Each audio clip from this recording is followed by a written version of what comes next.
CP, thank you so much வந்ததுக்கு. இப்போ நீங்கள் தலைவர் பட டைரக்டர், நீங்கள் வந்து இவ்வளோ நேரம் இருந்து நிகழ்ச்சியை சிறப்பித்து கொடுத்ததுக்கு ரொம்ப ரொம்ப நன்றி. பெரிய விஷயம். ஆனால் சிபி, நம்ம 2 பேர் தான் படம் பண்ணுறதா இருந்துச்சு சுதனோட. நீ மட்டும் எஸ்கேப் ஆகிட்ட என்னைய விட்டு. போய் தலைவர் பக்கத்தில் போய் நீ உட்காந்துக்கிட்ட. நான் என்ன செய்யறதுன்னு தெரியாமல் முழிச்சுக்கிட்டு இருக்கேன். ஓகே, இருந்தாலும் நான் திரும்ப வரணும். ஆனால் அக்ரிமெண்ட் போட்டிருக்கீல்ல, அது போதும். Okay okay, thank you Sibi. And Karthik வேணுகோபாலுக்கு அப்புறம் வரேன். சூரியண்ண, லவ் யூண்ண. அதாவது நம்ம இன்னும் ஒரு 30 வருஷம் கழிச்சு நம்ம அவங்க 2 பேர் மாதிரி இருக்கணும்ண்ணே. நம்ம 2 பேர். மேம் இருங்க ப்ளீஸ் மேம். நட்பை பற்றி பேசிகிட்டு இருக்கேன் மேம் நான். ஆமாம் மேம், 2 பேரும் நீங்கள் 2 பேரும் லேடிஸாக மாறிடுவீங்களான்னு கேட்குறாங்க மேம். நாங்கள் மாறுறதுக்கு ரெடினாலும் பார்க்குறதுக்கு யார் இருக்கான்னு தெரியல. நான் ஒரு தடவை மாறி இருக்கேன் ஒரே ஒரு படத்தில். அண்ணனை இப்போ அந்த கெட்டப்பில் பார்க்கணும்.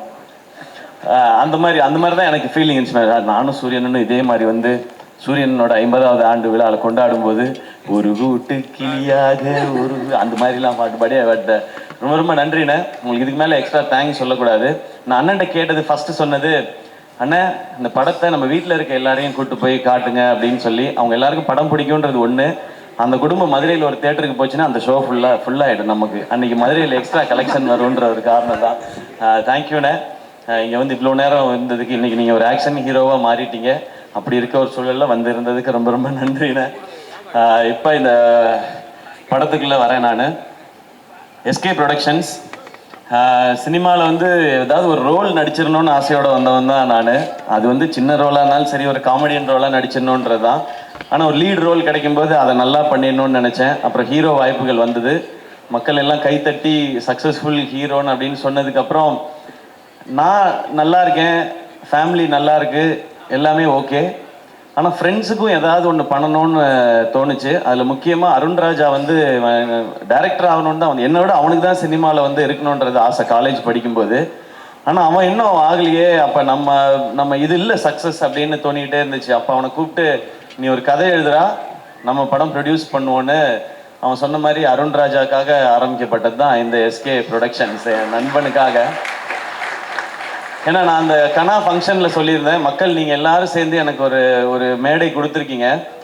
அதில் எனக்கு கிடைச்ச அந்த பணத்தின் மூலமாக அந்த மேடையை கொஞ்சம் எக்ஸ்ட்ரா போட்டு அதில் கொஞ்சம் ஆட்களை சேர்த்துக்கணும்னு நினைக்கிறேன். அதுக்காக தான் இந்த படம் பண்ணதுன்னு. அந்த படமும் டைட்டிலே கனவோட திருச்சியிலேருந்து கிளம்பி வந்தவங்க நான் அருண்ராஜா எல்லாருமே. ஸோ அப்படி ஆரம்பித்தது முதல் படமே. அதாவது பெண்கள்லாம் பாவம், அதனால அவங்கள வச்சு ஒரு படம் எடுக்கணும் அப்படி கிடையாது. பெண்கள் ரொம்ப ரொம்ப பவர்ஃபுல். அதை சொல்கிறதுக்காக தான் நாங்கள் படம் எடுக்க ஆரம்பித்தோம். அதுதான் கனாவில் நாங்கள் ஆரம்பித்தது. ஸோ கனாவில் அது நடந்து வேர்ல்டில் ஃபஸ்ட் டைம் விமென்ஸ் கிரிக்கெட்டை பேஸ் பண்ணி எடுக்கப்பட்ட படம் கனா. அதில் அருண்ராஜா வந்து டைரக்டராக அறிமுகமானார்.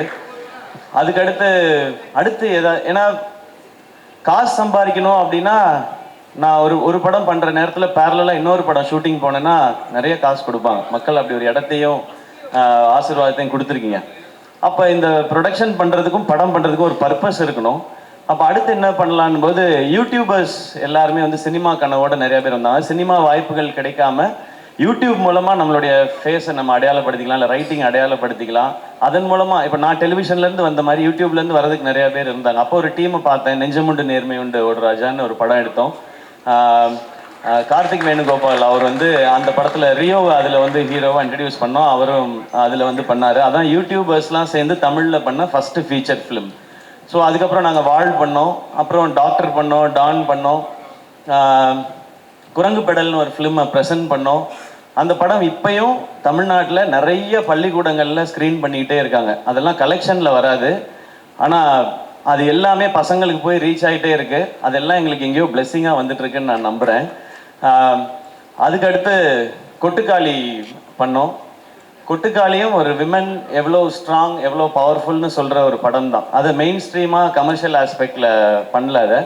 ஆனால் இப்படி ஒரு கதையை ஏன் நம்ம இங்கே சொல்லி பார்க்கக்கூடாதுன்னு PS வினோத்ராஜ்ன்ற ஒரு டேலண்ட்டை செலிப்ரேட் பண்ணுறதுக்காக பண்ணப்பட்ட படம் தான். இதையே தேட்டரில் ரிலீஸ் பண்ணணும்லாம் கேட்டாங்க. ஏன் தேட்டரில் ரிலீஸ் பண்ணக்கூடாது, இந்த மாதிரி படத்தை ஆடியன்ஸ் ஒரு தடவை முயற்சி பண்ணிட்டோம். நான் டீம்கிட்ட சொன்னது அதான், இந்த படத்துக்கு 2 ரியாக்ஷன் தான் இருக்கும். ஒன்று எக்ஸ்ட்ரீமாக பாராட்டுவாங்க, இல்லைன்னா எக்ஸ்ட்ரீமாக திட்டுவாங்க, எங்களுக்கு ரொம்ப ஸ்லோவாக இருக்கு புரியல. ஆனால் இது ப்ராக்டிஸ் ஆரம்பிக்கும், இதில் நடித்த எல்லாரும் வெளியில் தெரிய ஆரம்பிப்பாங்கன்னு. நான் கொட்டுக்காளியோட சக்ஸஸை நேற்றும் இன்னைக்கும் நான் ஃபீல் பண்ணிட்டேன். ஏன்னா அங்கே ஃபிலிம்ஃபேர் அவார்டுக்கு போயிருக்கும்போது மொத்தம் 8 அவார்டு அமரனுக்கு கிடைச்சிது, 2 அவார்டு கொட்டுக்காளி கிடைச்சிது. அதில் ஒன்று பெஸ்ட்டு டைரக்டருக்கானது, இன்னொன்று பெஸ்ட்டு ஆக்ட்ரஸ்க்கானது. பெஸ்ட் ஆக்டரில் சூரியனும் நானும் நாமினேஷனில் இருந்தோம். நான் ஜெயிச்சிட்டேனே, தேங்க்யூண்ணே. அங்கே நான் அது உணர்ந்தேன். 2வது முறையாக அந்த கொட்டுக்காளியோட சக்ஸஸை உணர்ந்தது தங்கச்சி இங்கே பேசும்போது. எங்களெல்லாம் யாருக்காவது தெரியுமான்னு நான் நினச்சிக்கிட்டே இருந்தேன்.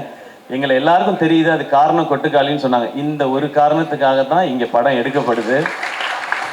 எத்தனையோ பேர் தேட்டரில் எங்கள் மூஞ்சி வராதான்னு கேட்குறாங்க. இதை வந்து நீ தேட்டரில் ரிலீஸ் பண்ணலாம். இந்த தேட்டரில் இல்லை, நாங்கள் உலகம் ஃபுல்லாக தேட்டரில் ரிலீஸ் பண்ணோம் கொட்டுக்காளியை. பெர்லினில் பார்த்தாங்க, ஜப்பானில் பார்த்தாங்க, ரஷ்யாவில் பார்த்தாங்க. நீங்கள் ரஷ்யாவுக்குலாம் போனீங்கன்னா நீங்கள் தான் என்னோட ஜாஸ்தி ஃபேமஸாக இருப்பீங்க. நீங்கள் எல்லாரும் போய் பாருங்கள் அந்த பக்கம் பெர்லின், ரஷ்யாலெல்லாம். அதுக்காக தான் அந்த படம் பண்ணோம். ஸோ கொட்டுக்காளியோட சக்ஸஸ் இன்னைக்கு ரொம்ப நிறைவாக நான் உணர்ந்திருக்கேன். இன்னும் அந்த மாதிரி படம் வரும். அதுக்கடுத்து தாய் கிழவி, நெஞ்சமுண்டு நேர்மை ஒன்று பண்ணும்போது ஒரு படம் நல்லா பண்ணோம் இந்த டீம்னு சொல்லி கார்த்திக் வேணுகோபாலுக்கு கிடைச்ச அந்த ஆப்பர்ச்சுனிட்டி அவர் திருப்பி இந்த கம்பெனிக்கு திரும்ப செஞ்சிருக்க, அது எப்படி சொல்றதுன்னு தெரியல, அந்த நன்றியா என்ன வேணாலும் சொல்லலாம். அதுதான் இந்த தாய் கிழவி. இப்படி ஒரு கதையை அவர் கேட்ட உடனே என்கிட்ட வந்து, பிரதர் ஒரு கதை இருக்கு பிரதர். அவர் கூட தான் நான் நிறைய டிஸ்கஸ் பண்ணுவேன். நான் அது ஏதோ ஒரு சிங்க் அவருக்கு எனக்கும். அவர் ஒரு வித்தியாசமாக பேசுவாப்புல, நான் ஒரு வித்தியாசமாக பேசுவேன். அது எங்களுக்குள்ள ஒரு சிங்க். இப்படி ஒரு கதை இருக்கு கேளுங்கன்னு சொன்னார். ஓகே சிவா, ஓகே கார்த்தி, நீங்கள் சொல்லுங்கள் அப்படின்னு சொன்னேன்.